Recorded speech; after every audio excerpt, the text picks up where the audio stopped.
Nakakahiya. Ito ang masasabi ko sa hepe ng Mandaluyong City Police Station na kung saan tinanggal siya sa pwesto. At alam nyo ba yung dahilan? Nagpositibo siya sa illegal na droga. Nakakagalit, di ba? Isang tao na may mataas na posisyon na inaakala nating nagpapatupad ng tamang batas, siya mismo ang lumalabag dito. Nagsagawa kasi ng random drug test ang NCRPO or ang National Capital Region Police Office. At lumabas nga sa kanilang drug test na itong si Colonel Cesar Gerente or anuman yung apelido niya ay nagpositibo sa illegal na droga. Nakakagulat, di ba? Dahil Colonel. Tapos gumagamit pala. Confirm kasi na gumagamit siya.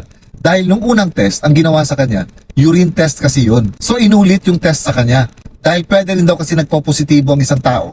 Maybe because sa mga medications na iniinom niya. Pero sa confirmatory test na ginawa ulit sa kanya, at ito yung ginamitan na ng mas masusing examen para ma-identify talaga yung quantity at ma-confirm kung talagang gumamit siya ng illegal na droga.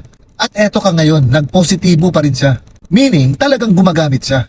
Isang law enforcer na siya ring lawbreaker. Grabe na itong nangyayari sa bansa natin.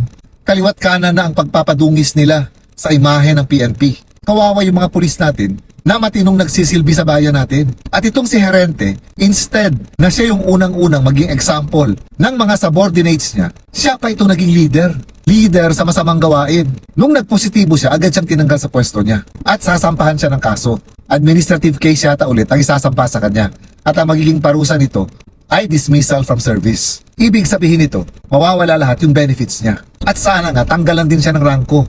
Dahil sobrang nakakahiya itong ginawa niya. Hindi mo rin aakalain dahil sa edad niya, sino mag-aakala na hanggang ngayon ay user siya nitong illegal na droga. At ang mas kinasama nito, hepe siya ng Mandaluyong City Police Station. Marami nga talagang dapat ayusin at linisin sa hanay ng ating kapulisan. Dahil hanggat nananatili ang mga ganitong klaseng tinatawag na scalawags, mananatiling maraming abusado sa hanay nila. Para sa ating mga mamamayan, kung ganito yung nangyayari sa ahensya ng ating gobyerno na inaasahan natin protekta sa atin, tapos ganito yung mababalitaan natin, saan pa tayo tatakbo kung mangangailangan tayo ng proteksyon? Tama itong ginawa nilang random drug test para sa mga kapulisan. At sana i-implement na ito nationwide. Yung walang pasabi, bigla na lang silang ipa-drug test para magkabistuhan na. Dahil kaliwat kanan na rin yung mga naririnig natin mga abuso nila. In fact, yung pinakabago na dinidinig sa Senado ay yung dalawang menor de edad sa magkaibang pangyayari na napas lang nila dahil sa mistaken identity. Sobrang palpak at lalong dumudumi yung imahe ng PNP. Nadadamay pati yung mga matitinong pulis. At syempre pa, malamang nade-demotivate sila. Lalong-lalo na, yung mga matataas na opisyal nila ay hindi nagiging mga good example sa kanila. Ang serbisyo ng mga pulis is to protect and serve.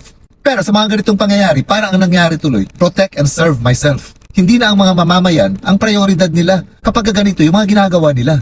Napaka-importante ng serbisyo ng mga pulis sa mga areas natin dahil sila yung in charge sa peace and order ng mga lugar natin. Pero paano natin iaasa sa kanila ang peace and order kung sila mismo hindi sumusunod sa mga batas na pinapatupad nila? Hirap na yung gobyerno natin para suplungin itong paglipanan ng illegal na droga. Pero paano masusuplong ito kung yung mismo ang ating kapulisan, kung yung ilang miyembro ng ating kapulisan ay mismo mga protektor nitong mga drug lords? Grabe, nakakagalit. Nakakawalang gana, di ba? Kaya siguro dapat talagang paitingin pa ang mga proseso, hindi lang sa pagpili ng mga tao na pwedeng maging pulis, kung hindi pati mismo dun sa mga existing na ngayon na mga pulis, na dapat siguro lagi silang chine-check at mas palakasin pa yung mga batas. Dahil nakakatakot na kung yung mismong kapulisan natin ay hindi natin mapagkatiwalaan.